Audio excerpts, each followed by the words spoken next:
Bon, bienvenue dans cette nouvelle vidéo. Avant de répondre à un exercice ou à un contrôle, euh, toujours je vous donne plusieurs conseils. Et le conseil que je vous donne maintenant, eh bien, lisez attentivement l'exercice et soulignez les mots clés qui sont en rapport avec ce que vous avez vu dans la leçon en classe. Essayez de rédiger une solution et à la fin, comparez-la avec celle de la page qui suit l'énoncé. En cas d'échec, lisez attentivement la solution, euh, puis essayez de refaire l'exercice après. Je vais essayer de rédiger la solution euh, de façon très détaillée. Et puisque les exercices que je traite avec vous sont très variés, difficultés progressives. Et euh, ces exercices vous apprendront à bien traiter les situations étudiées.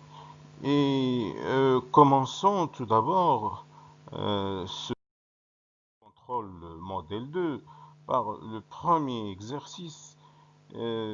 Compléter les phrases suivantes par les mots qui conviennent. Eh bien, c'est très simple. Il suffit de lire correctement la leçon et de voir quel est le mot adéquat qui convient. Le faire, on a vu, vous avez vu en classe, dans la leçon de l'oxydation des métaux, le fer s'oxyde lentement à l'air, surtout à l'air humide. Hein, ça c'est à l'air humide. Voilà, on peut l'écrire ici. Pardon, c'est ça. D'accord. Et donc, à l'air, on va écrire avec cette couleur. Ce sera très simple. D'accord. J'espère que ce sera très visible. Humide. D'accord.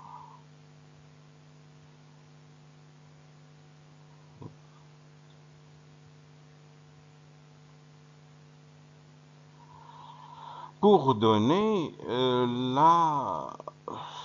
lorsque le fer s'oxyde, eh bien, pour donner, ça veut dire qu'il s'est produit une réaction chimique à froid, très lente. Eh bien, le produit de cette réaction, qu'est-ce qu'il nous donne? Il donne un produit qui s'appelle la rouille. C'est bien, c'est ça. C'est ça. La rouille, hein? Ça s'écrit avec deux L, E. D'accord. Je vais changer de couleur. Qui est un oxyde. La rouille, c'est un oxyde c'est ça, de fer 3. De fer. D'accord. De fer 3.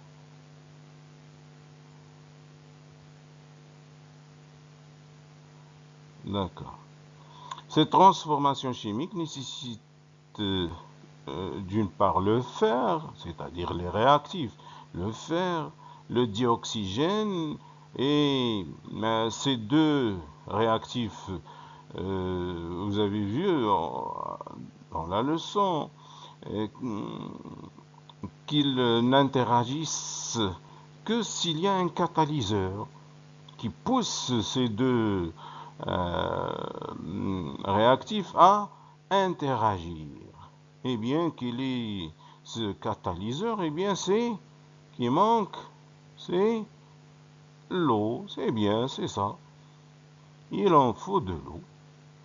Alors, c'est pourquoi on a parlé de l'air humide. Humide, ça veut dire que il contient de la vapeur d'eau.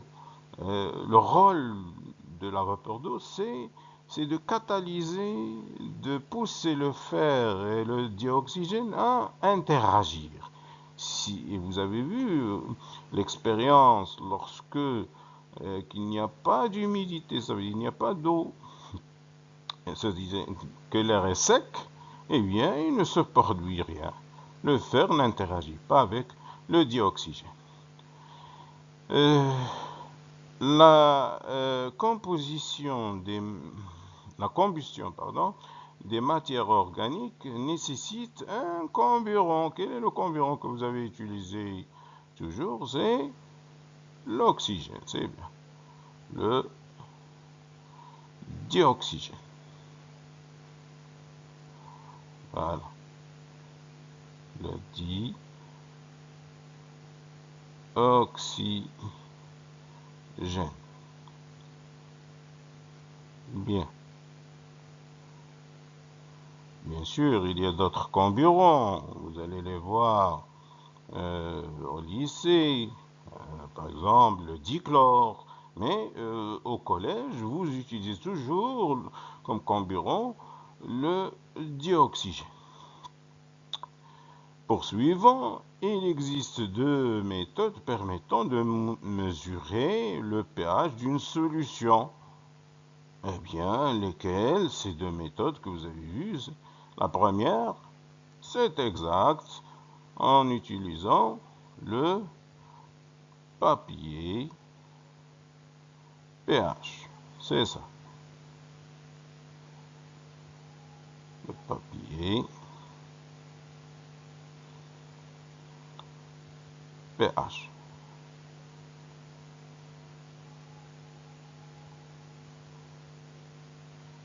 D'accord. La deuxième méthode, en utilisant le pH mètre. C'est ça. Le pH. C'est toujours un P sur la ligne et un H majuscule au-dessus de la ligne. Un pH mètre.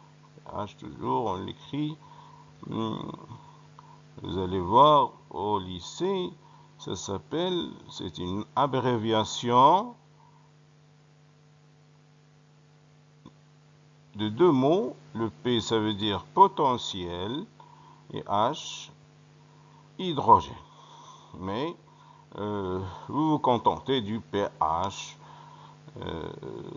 l'abréviation. On classe les solutions en trois types selon la valeur du pH. Eh bien, les trois solutions, vous les avez vues, ou bien ce sont notamment les solutions aqueuses. On parle toujours des solutions aqueuses. Des solutions acides, ou bien des solutions basiques, ou bien des solutions neutres.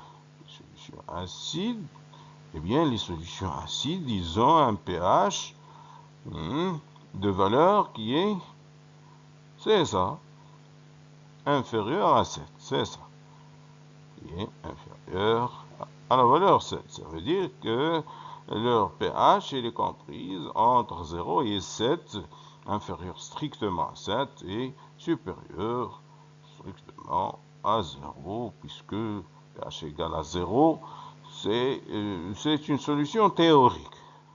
Ça n'existe pas en réalité. Les solutions basiques, eh bien, leur pH, elle est supérieure à 7, c'est-à-dire comprise entre 7 et 14, puisqu'il n'y a pas de solution dont la valeur de pH est supérieure à 14. Lorsqu'on dit pH supérieur à 7, ça veut dire que le pH des solutions basiques est comprise entre 7, la valeur 7, supérieure strictement à 7, et inférieure à 14, puisque théoriquement, ça existe une solution dont la valeur de pH égale à 14, mais en réalité, on ne trouve pas de solution de valeur exactement égale à 14, inférieure strictement à 14. Hein. Et les solutions neutres, si la solution n'est ni acide ni basique, alors elle est neutre. Et toutes les solutions neutres ont un pH égal à 7. Égal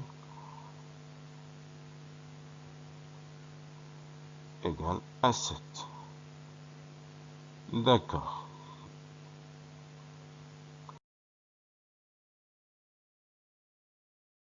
Maintenant, l'écrite, vous allez la revoir. C'est une occasion pour réviser au cas où vous avez commis des fautes. Eh bien, c'est l'occasion de réviser les mêmes questions et le cours, bien sûr. Voilà, vous avez le fer s'oxyde lentement à l'air humide pour donner la rouille, et la rouille qui est un oxyde de fer 3.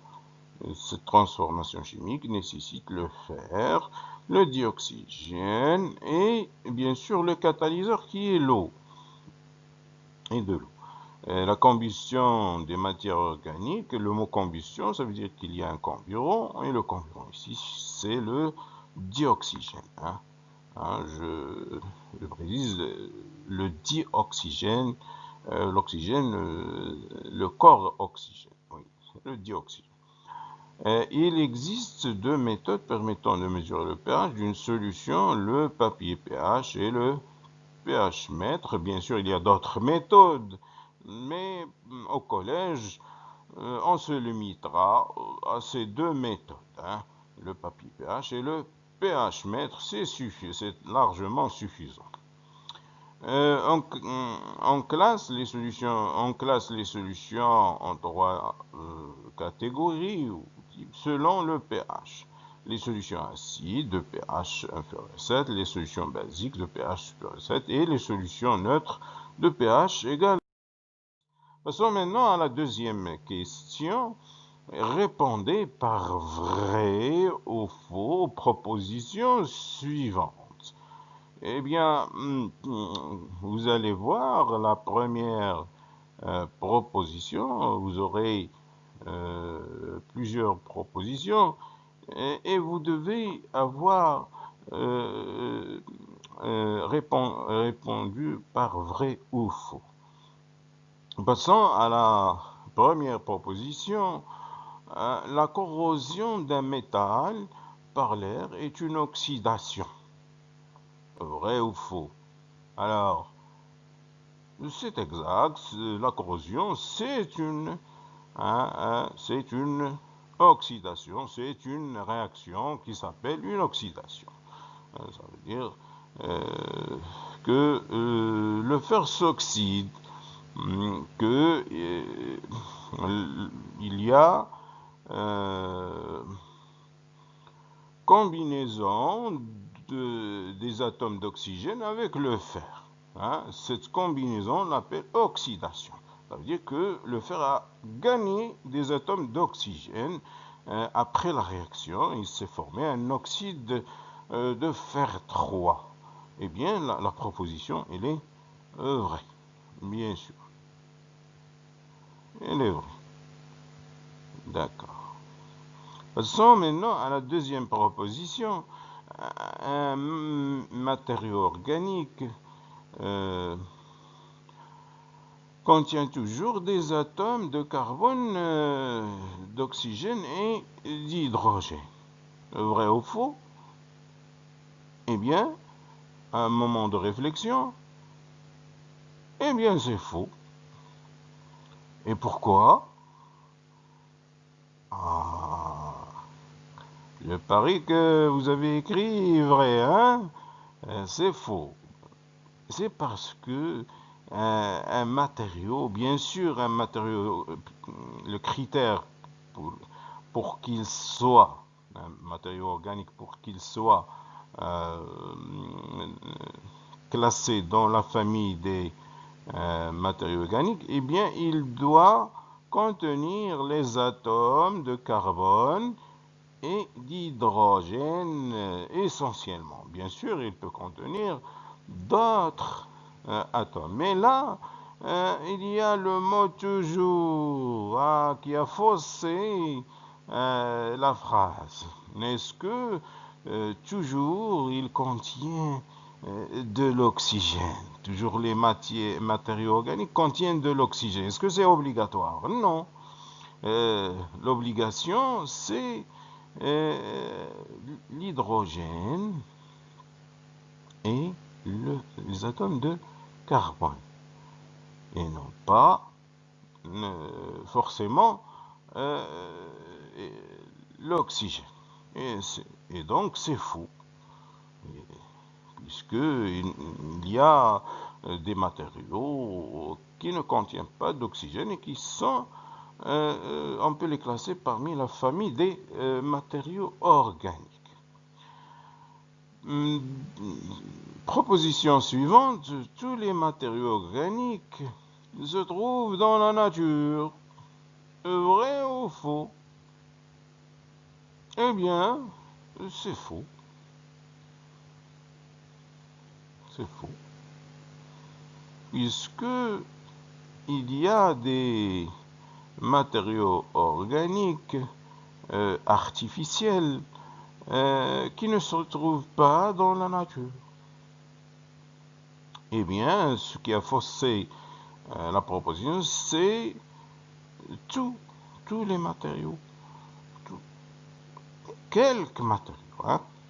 Si à la place de tout, on avait quelques matériaux organiques se trouvent dans la rue, eh bien, la proposition sera vraie. Mais là, tous les matériaux organiques se trouvent dans la nature, non. La proposition suivante, c'est celle-là. Oui, c'est celle-là. La formation de la rouille se fait en présence de l'air sec.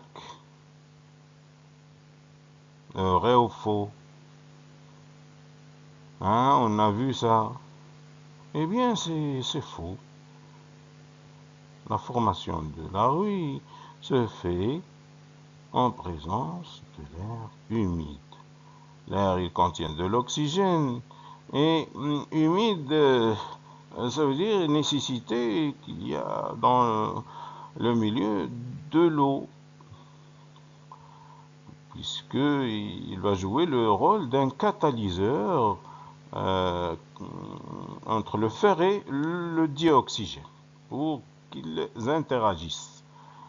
L'alumine est le produit d'oxydation du fer dans le dioxygène. Il a une propriété de protéger le métal.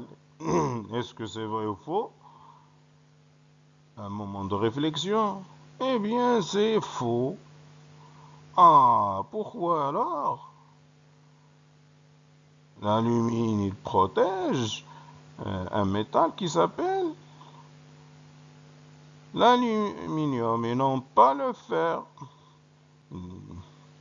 L'oxydation du fer conduit à la formation de la rouille et non pas à la formation de l'alumine. Tandis que l'alumine est le produit de l'oxydation de l'aluminium, le métal aluminium. Donc il faut bien faire attention à ces lexiques. Lorsqu'on dilue une solution basique, son pH diminue. Vrai ou faux? Eh bien, à un moment de réflexion, c'est vrai. Oui. Lorsqu'on ajoute une base, par exemple, à l'eau distillée, eh bien, on remarque que le pH de la solution obtenue, il diminue. Réponse. Vous allez voir que... D'accord. Voilà. Répondez par vrai ou faux. La première proposition, la corrosion d'un métal par l'air est une oxydation. Oui, on a dit que c'est vrai. Un matériau organique contient toujours des atomes. C'est faux. Des atomes de carbone et d'oxygène et d'hydrogène. Il ne contient pas toujours des atomes d'oxygène. C'est vrai, il y a certains matériaux qui contiennent de l'oxygène en plus du carbone et d'hydrogène et d'autres atomes, mais toujours non. Tous les matériaux organiques se trouvent dans la nature, faux aussi. La formation de la rue se fait en présence de l'air sec, faux aussi. On a dit qu'il se produit en présence de l'air humide. Et l'alumine est le produit d'oxydation du fer dont le dioxygène, il protège le métal. Eh bien, c'est faux, puisque l'alumine est le produit d'oxydation de l'aluminium et non pas du fer. Lorsqu'on dilue une solution basique, son pH diminue, c'est vrai. Passons maintenant à une troisième question reliée par des flèches. La formule chimique de la rouille, la formule chimique de la rouille est-ce que c'est Al2O3, CO, HCl et Fe2O3? Eh bien, vous avez vu plusieurs fois ceci. Eh bien, on peut le relire avec une flèche. Eh bien, c'est d'accord, c'est Fe2O3. Passons au gaz toxique et mortel. Toxique et mortel a deux propriétés, produit par la combustion du polychlorure de vinyle. Un polychlorure de vinyle, il contient la squelette de la macromolécule, c'est une chaîne de liaison entre carbone et hydrogène. Ils sont dopés d'atomes de chlore. Hein? C'est le seul plastique qui contient les atomes de chlore. Et donc, le produit de la combustion du PVC, il va nous donner un composé qui contient des atomes de chlore. Alors, lequel parmi ces quatre formules qui contient les atomes de chlore? Eh bien, oui, c'est exact, c'est le chlorure d'hydrogène. D'hydrogène HC. Eh bien, par conséquent, on reliera cette proposition au chlorure d'hydrogène HCl. Passons maintenant... pardon. Oui. Oh, c'est pas la proposition qu'on a... C'est la deuxième. Hein, c'est la deuxième. Non, pas la première. Et non pas la deuxième, oui. Et donc là, j'aurais fait ça. Ça, c'est la première. Ça, c'est les gaz mortels produits par combustion du PVC On a dit qu'il contient du chlore et donc le produit contient aussi les atomes de chlore, chlorure d'hydrogène. Également, la troisième proposition, gaz incolore toxique produit par la combustion incomplète. Eh bien, c'est très connu, c'est le monoxyde de carbone, puisque je rappelle que le monoxyde de carbone se forme par interaction de deux réactifs, le carbone et le dioxyde de carbone. Eh bien, le carbone, on l'obtient lorsque le milieu, ou bien le dioxyde de carbone, pardon, on l'obtient lorsque la combustion est complète. Voilà, là c'est combustion complète.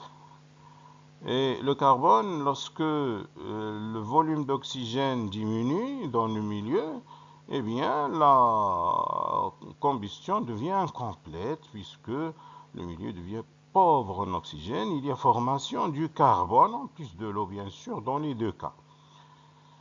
Eh bien, le carbone qui vient de se former va interagir avec le dioxyde de carbone qui est présent depuis le début de la combustion dans le milieu et par conséquent, ils vont donner le monoxyde de carbone.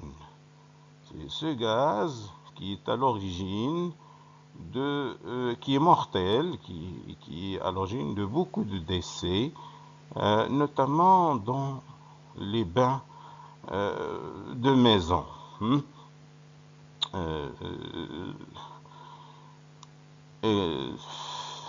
Eh bien, passons à la formule chimique de l'alumine. La formule chimique de l'alumine, eh bien, il nous reste, c'est exact, c'est Al2O3.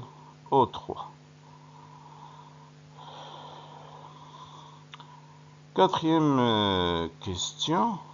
Donner deux précautions au cours de l'utilisation des solutions concentrées. Eh bien, les solutions concentrées, qu'ils soient acides ou basiques, par exemple, alors ils sont très dangereux. Et eh bien, c'est pourquoi on doit prendre beaucoup de mesures et précautions avant de les manipuler. Et parmi ces précautions, eh bien, avant de les manipuler, eh bien, on doit porter pour protéger la peau, on doit se protéger avec des gants. Et pour protéger les yeux des vapeurs qui peuvent émaner de ces solutions, eh bien, on utilise des lunettes. Et pour éviter leur inhalation, eh bien, on utilise des bavettes de protection, bien sûr. Et donc, parmi les mesures qui sont nécessaires, il faut porter des gants, des lunettes de protection et aussi des bavettes. Et éviter de respirer les vapeurs qui émanent de ces solutions. Également, de préférence, diluer ces solutions avant de les utiliser. C'est-à-dire, on rajoute ces solutions à l'eau distillée. C'est pourquoi, par exemple, le cas de l'eau de Javel, on vous dira que une bouteille de Javel peut vous donner jusqu'à 10 bouteilles d'1 litre de contenance d'eau de Javel, c'est-à-dire en le diluant, la solution mère concentrée. Également, parmi les précautions qu'on peut citer, ne pas mélanger la solution mère concentrée avec d'autres substances si ces substances ne sont pas connues. Cela peut provoquer des réactions chimiques dangereuses. Et donc on peut citer par exemple deux précautions nécessaires. Vous pouvez les écrire. Porter des gants, des lunettes et des bavettes. Des lunettes de protection bien sûr. La deuxième précaution, diluer ces solutions avant de les utiliser parmi tous ces précautions que je viens de citer. C'est largement suffisant. Précaution. D'accord. Voilà. Donc si on passe à la solution, voilà, vous avez la formule chimique de la rouille, eh bien, vous allez le voir, et Fe2O3. Le gaz toxique et mortel, la commission PVC, c'est HCl, et le gaz incolore toxique, incolore toxique produit par la combustion complète, c'est le monoxyde de carbone, CO. Et la formule chimique de l'alumine, eh bien, c'est Al2O3. Données de précaution, voilà, porter des gants et des lunettes de protection, des bavettes, on peut rajouter, porter des bavettes, et diluer ces solutions avant de les utiliser. Passons maintenant à l'exercice numéro 2. Exercice numéro 2, le pH, eh bien, Majd a mesuré le pH la valeur du pH de quelques solutions aqueuses, bien sûr, courantes, S1, S2, S3, S4, S5, et il a rassemblé ces résultats dans un tableau, vous les voyez, et la première question, c'est de définir le pH. Pour vous au collège, on se contentera d'une simple définition. À quoi sert cette valeur pH? Pourquoi on l'utilise? C'est une grandeur chimique, bien sûr. Qu'est-ce qu'il mesure? Eh bien, vous l'avez constaté, il mesure le degré d'acidité ou de basicité d'une solution. On peut se contenter de cette définition. Je le répète, le pH est une grandeur chimique qui mesure le degré d'acidité ou de basicité d'une solution aqueuse, bien sûr. C'est-à-dire mélangée avec de l'eau. Deuxième question, ces mesures ont été effectuées avec du papier pH ou un pH mètre. Justifie ta réponse. Eh bien, vous voyez que plusieurs solutions, notamment S1, S2, S3 et S5, les valeurs de pH ne sont pas des entiers naturels, mais des valeurs décimales. Oui, des valeurs décimales. Et par conséquent, le papier pH ne peut pas nous donner des valeurs décimales de pH. Mais qui peut nous donner ce genre de valeur? Eh bien, c'est le pH mètre. Eh bien, comme réponse, on peut l'écrire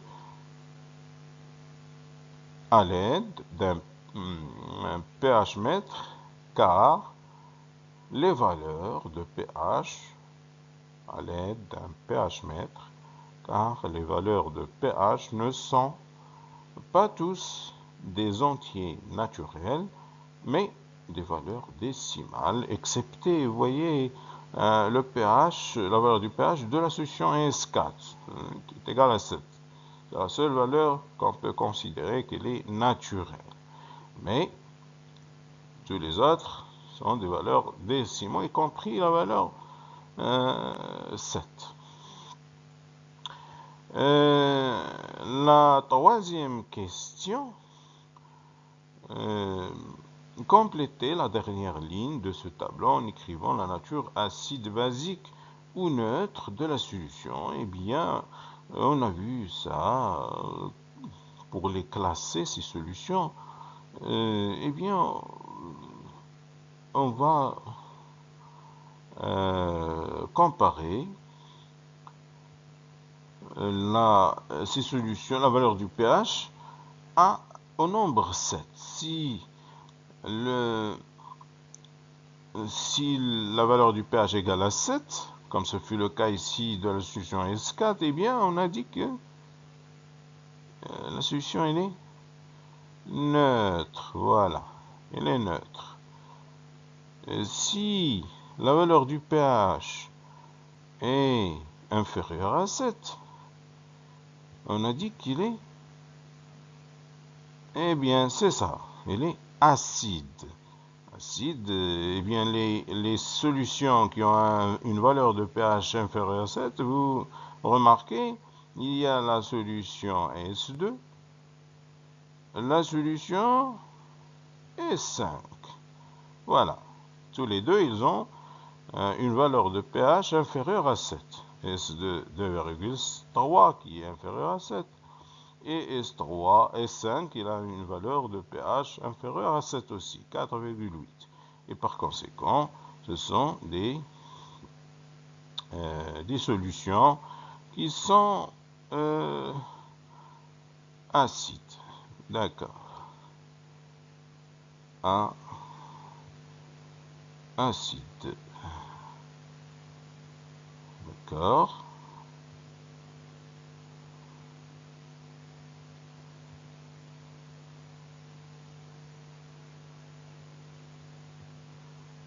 Acide.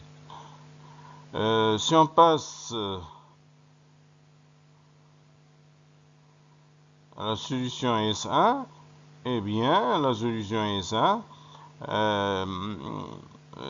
ou la solution S3, ils ont une valeur de pH qui est supérieure à 7. D'accord. S1, S3, ils ont une valeur de pH supérieure à 7. 12,5, c'est supérieur à 7. 1,6, c'est supérieur à 7. Et par conséquent, ce sont des solutions basiques. D'accord. Basiques.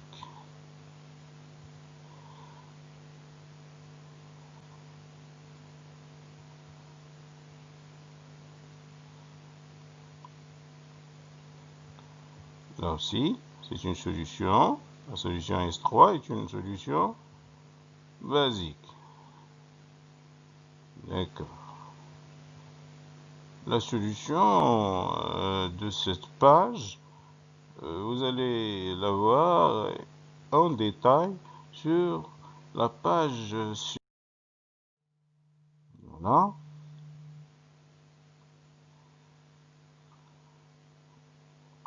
Mais je dois mesurer le pH de quelques solutions courantes.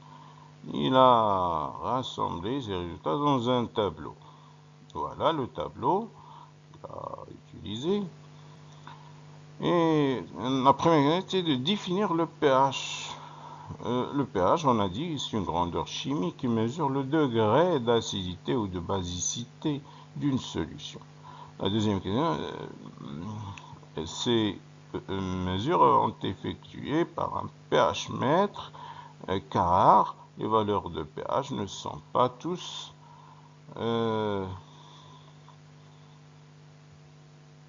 des valeurs entières. Seule la valeur de pH de la solution est S4. Les autres sont des valeurs décimales. Passons maintenant à la quatrième question. Parmi toutes ces solutions, la question est quelle est la solution la plus acide et la solution la plus basique? Eh bien, vous avez vu dans la leçon que la solution la plus acide est celle qui a la plus petite valeur de pH. Et si vous voyez les deux solutions acides, la solution S2, il a un pH de 2,3, la solution S5, il a un pH de 4,8, et bien laquelle qui est la plus acide? C'est exact la solution S2, puisque qu'il a sa valeur de pH est la plus petite. La question, l'autre question, quelle est la solution la plus basique? Eh bien, si on se réfère à ce que vous avez vu à la leçon, eh bien, la solution la plus basique est la solution qui a la plus grande valeur de pH. Si vous comparez les solutions basiques S1 et S3, la solution S1, je rappelle, selon les valeurs de pH du tableau, il a une valeur de pH de 2,5. Et la solution S3 a une valeur de pH de 9,6. Alors, quelle est la plus basique? Eh bien, c'est S1. Passons maintenant à la question numéro 5. Majd opère toujours sa manipulation. Il ajoute un volume de la solution S2.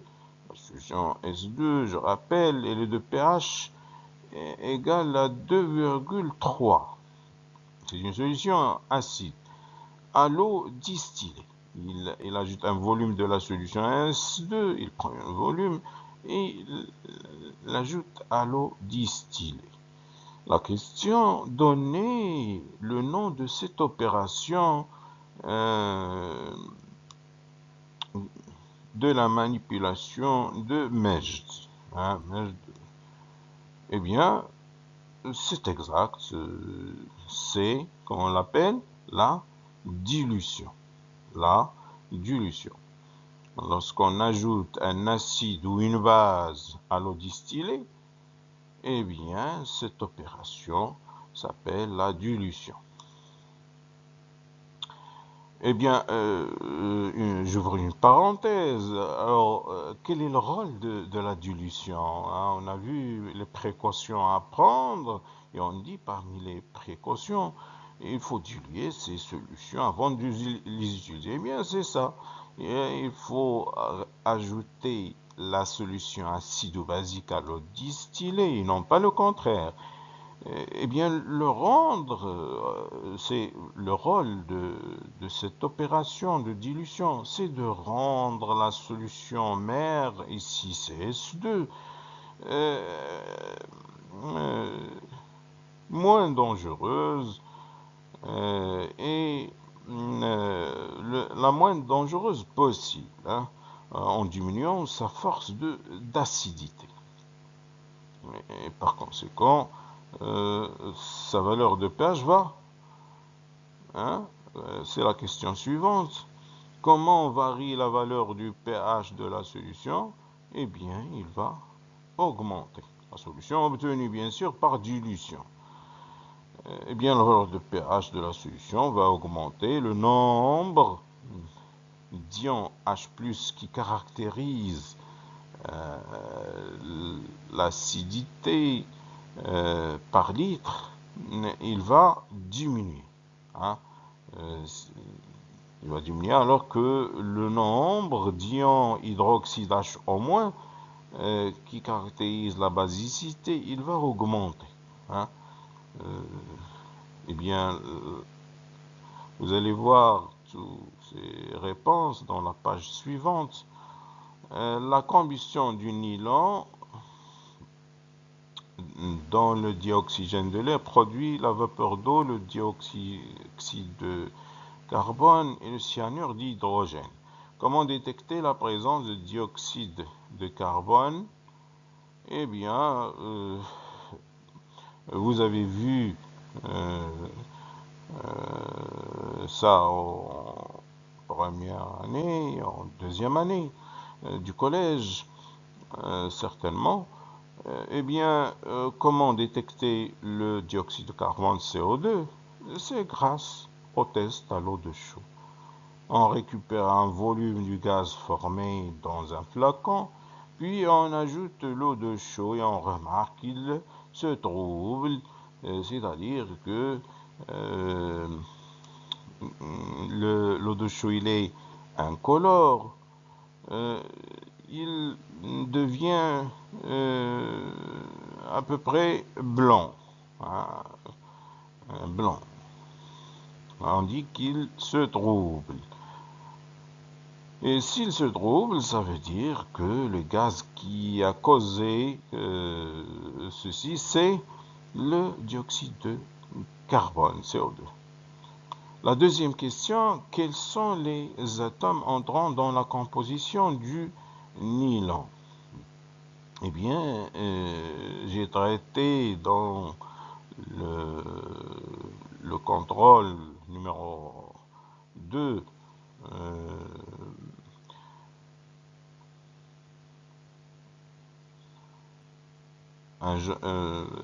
une question qui ressemble à cette question. Eh bien, si on a la combustion de nylon, ça veut dire que les réactifs sont le nylon et le dioxygène. Les produits, d'après l'énoncé, sont la vapeur d'eau, vous voyez ça, la vapeur d'eau, le dioxyde de carbone et le cyanure d'hydrogène. D'accord. Eh bien, si on veut écrire l'équation qui traduit cette combustion, eh bien, on va l'écrire ainsi.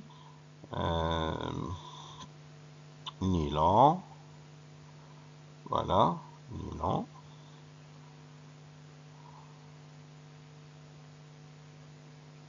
plus dioxygène nous donne l'eau, le dioxyde de carbone, CO2, l'eau, H2O, d'accord, et le cyanure d'hydrogène plus HCN.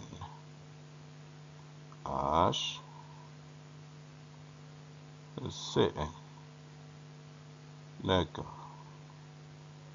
Eh bien, les produits de la réaction, vous voyez que ils contiennent, produits de la réaction, ils contiennent, c'est ça les produits de la réaction, oui. Les atomes que contiennent ces produits, il y a le carbone, l'hydrogène et l'azote.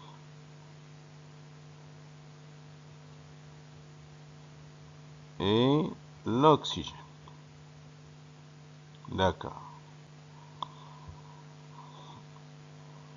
Et sachant que les atomes qui composent les produits de la réaction, en appliquant la loi de conservation des atomes, ces mêmes atomes qui sont le carbone, l'hydrogène, l'azote, l'oxygène, en appliquant la loi de conservation, ces mêmes atomes sont les constituants des réactifs. Les réactifs sont le nylon et le dioxygène. Eh bien, on trouve les mêmes atomes, ça veut dire le carbone, l'hydrogène et voilà, le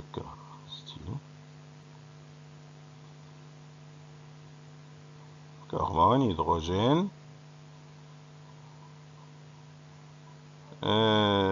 azote, l'oxygène, voilà. Eh bien, l'oxygène ne peut provenir que de dioxygène, il peut provenir aussi du nylon, hein, mais essentiellement du dioxygène. D'accord. Voilà.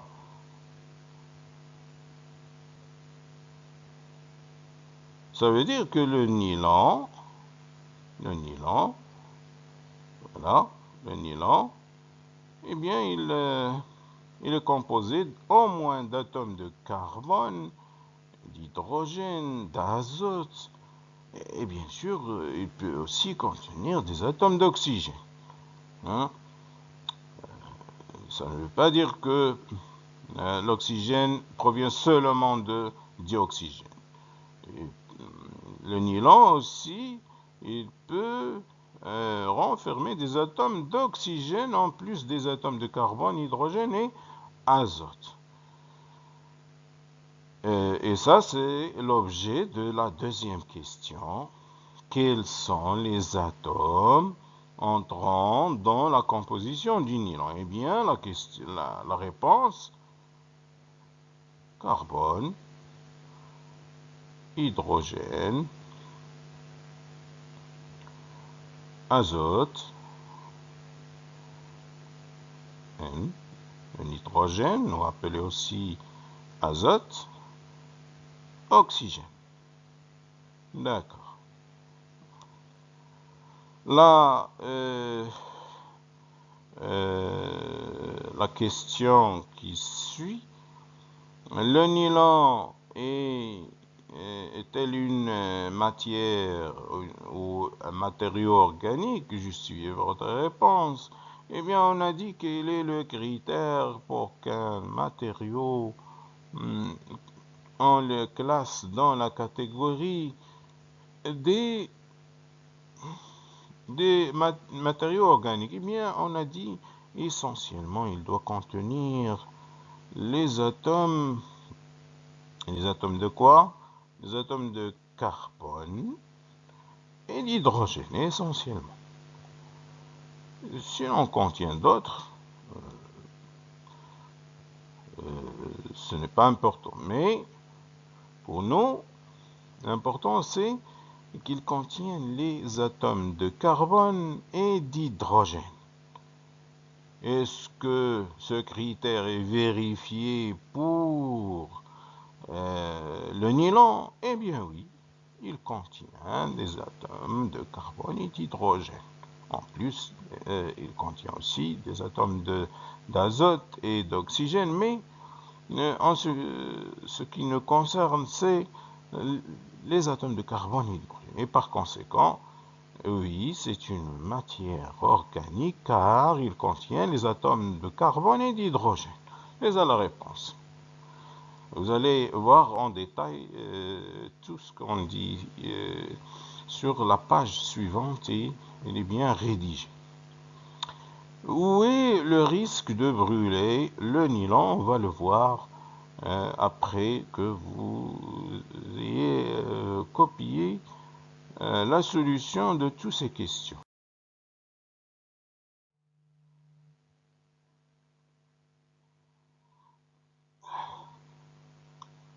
D'accord, la solution la plus acide, on a dit, c'est S2, qui a la plus petite valeur de pH pour les acides. Et la solution la plus basique, c'est celle qui a la plus grande valeur de pH. Eh bien, c'est SA. Alors, l'autre question, comment s'appelle cette opération d'ajouter de la solution S2 à l'eau distillée? Eh bien, ça s'appelle la dilution. Et comme on varie la valeur de pH de la solution, la valeur de pH de la solution va augmenter puisque le nombre d'ions H+ par litre va diminuer. La combustion dans le dioxygène, il produit ainsi de suite. Vous allez... voilà. La combustion du nylon donne la vapeur d'eau, le dioxyde de carbone, CO2, le cyanure d'hydrogène, HCN. Alors, comment détecter la présence de dioxyde de carbone? Grâce au test de l'eau de chaux, on récupère un volume de gaz formé dans le flacon, puis on ajoute de l'eau de chaux et on remarque qu'il se trouve. La deuxième question, quels sont les atomes entrant dans la combustion du nylon? Eh bien, la combustion du nylon, ça veut dire les deux produits sont le nylon et le dioxygène. Suivant l'énoncé, les données de l'énoncé nous donnent que les produits sont le dioxyde de carbone, la vapeur d'eau et l'acide cyanhydrique, ou bien cyanure d'hydrogène. Eh bien, ces produits, ils contiennent les atomes de carbone, d'hydrogène, d'azote, d'oxygène. Et on a dit, d'après la loi de conservation des atomes, en type et en nombre, en type, ces mêmes atomes sont les constituants des réactifs, c'est-à-dire que les réactifs sont le nylon et le dioxygène. Ça veut dire que le nylon et le dioxygène sont formés d'atomes de carbone, d'hydrogène, azote et oxygène, les mêmes atomes formés constituant les produits. Par conséquent, le nylon, on a dit que l'oxygène, les atomes d'oxygène proviennent du dioxygène. Par conséquent, le nylon, il est formé d'atomes de carbone, d'hydrogène, en moins, essentiellement, puisque c'est d'azote, et d'oxygène aussi. D'oxygène. Voilà. Et donc, c'est un matériau organique puisqu'il contient les atomes de carbone et d'hydrogène. D'accord. Si vous voulez sa formule, ce n'est pas posé dans la question, mais je peux vous la donner. La formule du nylon, eh bien, je vous la donne, pourquoi pas? Ce n'est pas demandé. Voilà, les atomes. On a dit il contient les atomes de carbone, d'hydrogène, aussi d'azote et d'oxygène. Combien d'atomes de carbone? Eh bien, il contient 12 atomes de carbone. Combien d'atomes d'hydrogène? 22. Et combien d'atomes d'azote? 2. Combien d'atomes d'oxygène? Aussi 2. Ça, c'est la formule du nylon. Voilà. Ça veut dire nylon. C'est une chaîne de molécules identiques reliées, mais s'écrivant comme ceci. La question suivante, quel est le risque de brûler du nylon, eh bien, on a vu que la combustion des matériaux organiques conduit à des répercussions sur la santé et sur l'environnement. Eh bien, il en existe trois types de dangers lors de la combustion du nylon. On a vu ça. Bon. L'incendie, l'asphyxie et l'intoxication.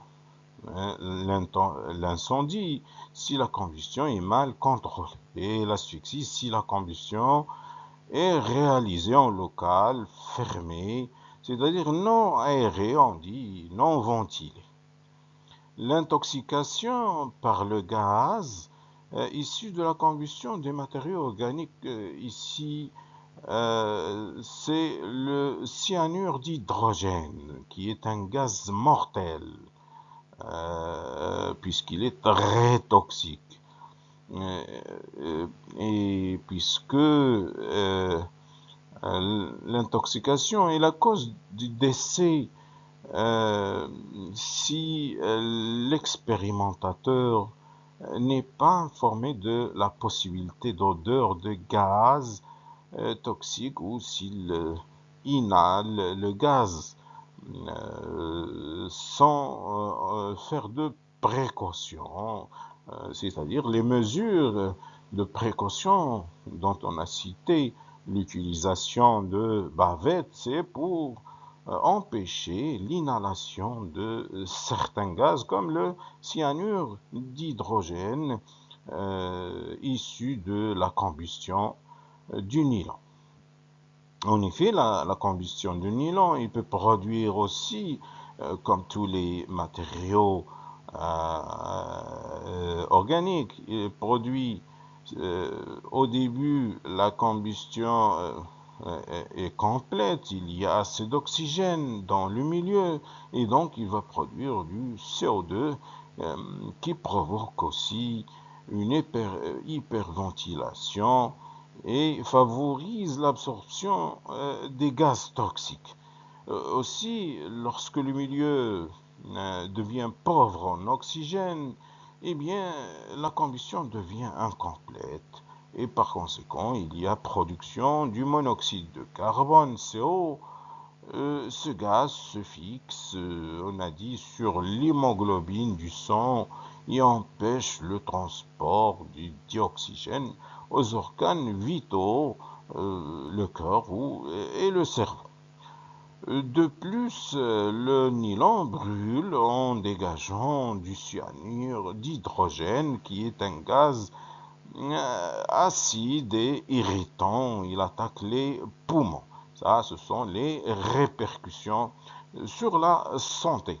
Maintenant, les répercussions sur l'environnement. Eh bien, l'accumulation et l'augmentation de la teneur du dioxyde de carbone suite à la combustion de, du nylon, par exemple, dans l'atmosphère, eh bien, simultanément, les forêts absorbent le dioxyde de carbone grâce à la réaction de photosynthèse et subissent les forêts, on sait depuis beaucoup d'années, qu'ils subissent des abattages d'arbres dévastateurs. Et l'augmentation du CO2 dans l'atmosphère a causé un phénomène qui s'appelle l'effet de serre. Si l'effet de serre, il y a l'effet de serre qui est très utile, ce phénomène il est très utile, mais si on atteint un niveau de teneur en dioxyde de carbone qui cause ce phénomène d'effet de serre, eh bien, ça va réchauffer et va augmenter la température du globe. Eh bien, pour éviter très fortes variations de température sur la surface terrestre, euh, on a remarqué que ce phénomène s'est amplifié excessivement grâce à ce gaz à effet de serre qui est le dioxyde de carbone. C'est pourquoi beaucoup de, euh, de congrès euh, sont organisés et vous vous en souvenez, le congrès euh, du dioxyde de carbone qui s'est tenu ici même à Marrakech.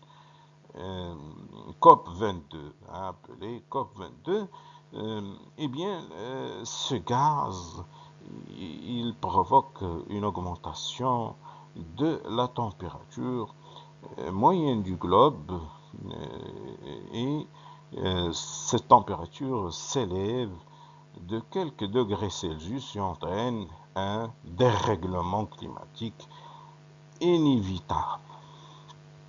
Et plusieurs mesures sont prises par les chefs d'État lors de ces congrès sur l'environnement, notamment la réduction de la teneur en CO2 et des gaz à effet et d'autres gaz à effet de serre, puisque ça cause beaucoup de dégâts euh, au niveau du globe terrestre.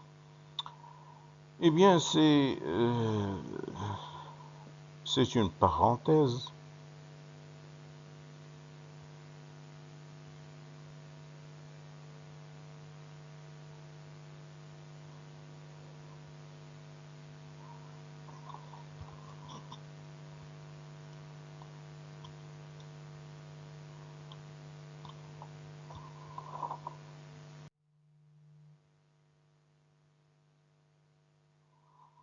Passons maintenant à l'exercice numéro 3. Dans les villes côtières, le fer est plus vite attaqué et forme une couche rougeâtre appelée la rouille, en comparaison avec le fer dans les villes qui sont loin de la mer. Première question, quels sont les facteurs agissant sur le fer pour former cette couche? Eh bien, la réponse est très simple. Le fer, le dioxygène de l'air, mais il faut un catalyseur qui est l'eau. Hein. Deuxième question, quel est donné le nom chimique de cette couche ainsi l'équation de la réaction? Le nom de la couche formée, c'est la rouille, ou le nom chimique, c'est l'oxyde de fer 3. Hein, appelé aussi rouille, mais le nom chimique, c'est l'oxyde de fer 3. L'équation de la réaction, eh bien, on peut l'écrire, c'est très simple. Les deux réactifs, c'est le fer, je veux, plus le dioxygène O2, mais en présence d'un catalyseur. Le catalyseur ici, c'est l'eau. Je vais l'écrire. Il incite le fer et l'oxygène à interagir et on ne peut pas le considérer comme un réactif. Les réactifs sont le fer, le dioxygène. L'eau, c'est un catalyseur. Eh bien, le produit de cette réaction qui se produit à froid, qui est très lent, voilà, c'est Fe2O3. D'accord. l'oxyde de fer 3. Eh bien, voyons maintenant, pour que ça soit une réaction chimique, il faut l'équilibrer. Il faut l'équilibrer. La conservation des atomes d'oxygène, on a ici 3 atomes d'oxygène, ici 2 atomes. Eh bien, la solution, c'est...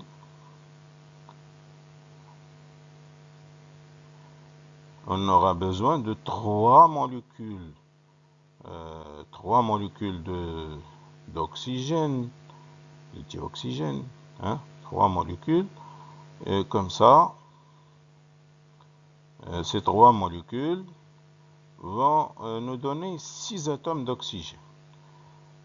Pareil, ici, pour avoir 6 atomes d'oxygène, on aura besoin de 2 molécules de fait 2O3. D'accord. Pour le fer, on a 4 atomes de fer dans les produits. On aura besoin de changer ce coefficient stoichiométrique de 1 à 4. Maintenant, la réaction est équilibrée. Passons maintenant à la troisième question. Citez deux méthodes pour protéger le fer contre la corrosion. Eh bien, deux méthodes. Essentiellement,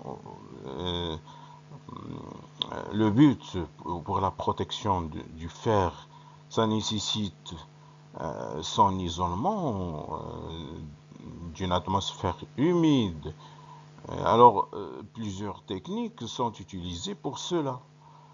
Première méthode, la peinture et la galvanisation, qui consiste à recouvrir le fer par une substance étanche, vernis ou plastique, ou une peinture, le recouvrir par une peinture anti-rouille, contre le rouille, ou par une couche fine d'une substance métallique comme le zinc. Le zinc est très utilisé, notamment pour les bateaux. Les bateaux, on utilise souvent la galvanisation par le zinc.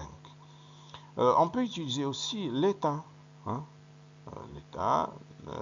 ou le nickel, ou encore l'acier, afin de l'isoler de l'eau et de l'air et d'empêcher la transformation chimique qui le transforme en rouille. Ça, c'est la première méthode. La deuxième méthode, donc vous pouvez écrire seulement la peinture et la galvanisation.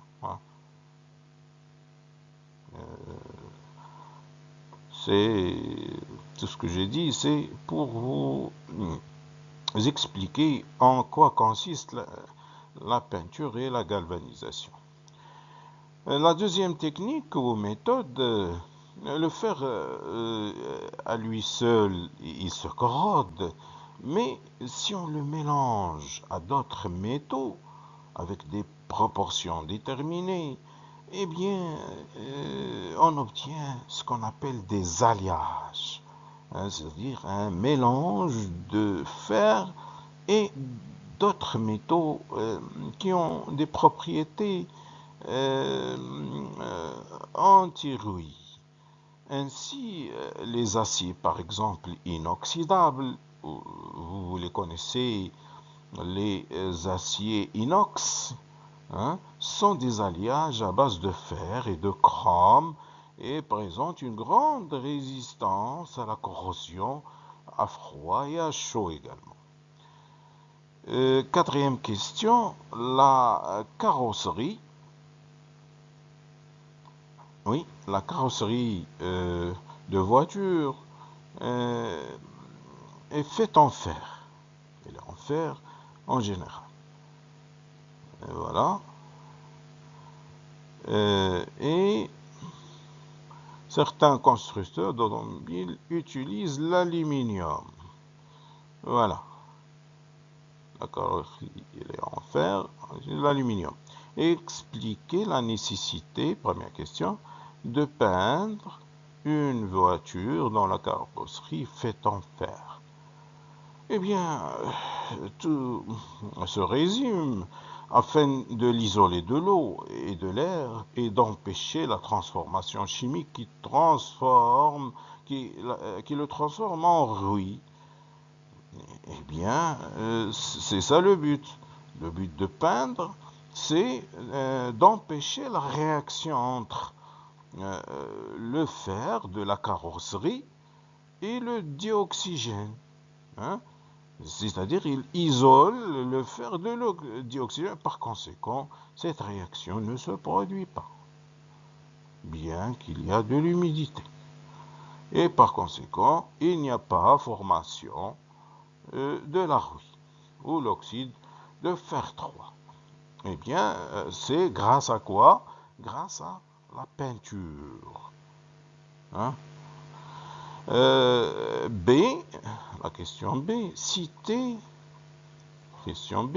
deux avantages pour construire la carrosserie d'une voiture en aluminium. Eh bien, la carrosserie de la voiture en aluminium peut être utilisée sans vernis ou peinture. La carrosserie en aluminium ne se corrode pas, puisqu'il, en s'oxydant à froid immédiatement au contact de l'air, il se forme une couche mince d'oxyde d'aluminium ou alumine qui adhère au métal. Et cette couche, qui est l'alumine, est imperméable à l'oxygène de l'air et par conséquent, il empêche l'air d'être en contact au métal, aluminium, et le protège contre la corrosion. Et l'aluminium ne peut pas s'oxyder en profondeur comme ce fut le cas avec le fer. Ainsi prend fin cette vidéo. Vous pouvez voir en détail la réponse. La réponse à toutes les questions qu'on a posées. Quels sont les facteurs agissant sur le fer pour former cette couche? Eh bien, le dioxygène de l'air plus le catalyseur eau. Donner le nom chimique de cette couche ainsi l'équation de la réaction qu'on a trouvée. Pardon. Ici, il n'y a pas de plus. Hein, je vais l'enlever. Il n'y a pas de plus. Et ici, c'est un catalyseur. Hein, on a dit ça. Ça, c'est un catalyseur. L'eau. L'eau, on a dit, son rôle, c'est un catalyseur. La réaction, donc, c'est 4Fe plus 3O2. Humidité nous donne 2Fe2O3. Citer deux méthodes pour protéger le fer contre la corrosion. La protection, on a dit, nécessite son isolement d'une atmosphère humide. Plusieurs techniques sont utilisées pour cela, comme la première, la peinture et la galvanisation. Vous pouvez vous contenter seulement de ces deux mots. La peinture et la galvanisation, c'est largement suffisant comme réponse. Comme la deuxième méthode, utiliser des alliages comme les aciers inoxydables à base de fer. Ça, c'est largement suffisant comme deuxième méthode. Voilà. Ça, c'est seulement pour plus de détails. Vous vous en rendez compte. Hein? Donc, pour la réponse, je dis bien, pour répondre à la question, c'est largement, je répète, c'est largement suffisant, hein, la peinture et la galvanisation. La deuxième méthode, utiliser les aciers inoxydables à base de fer et de chrome, hein, comme alliage. C'est largement suffisant comme réponse.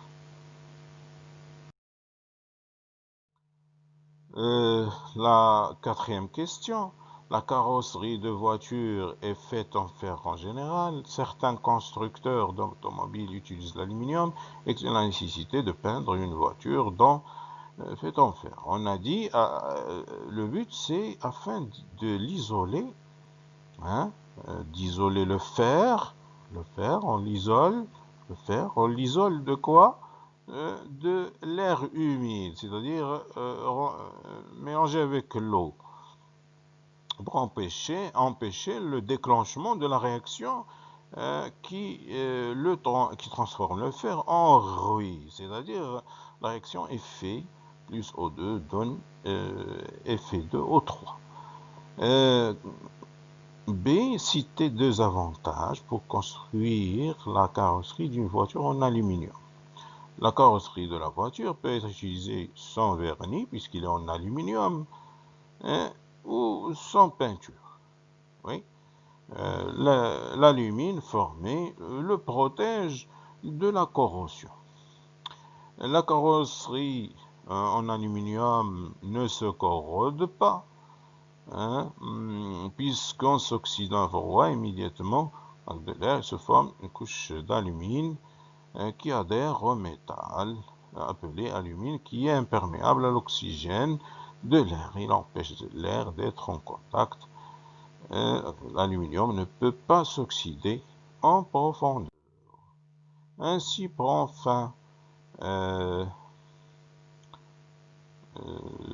cette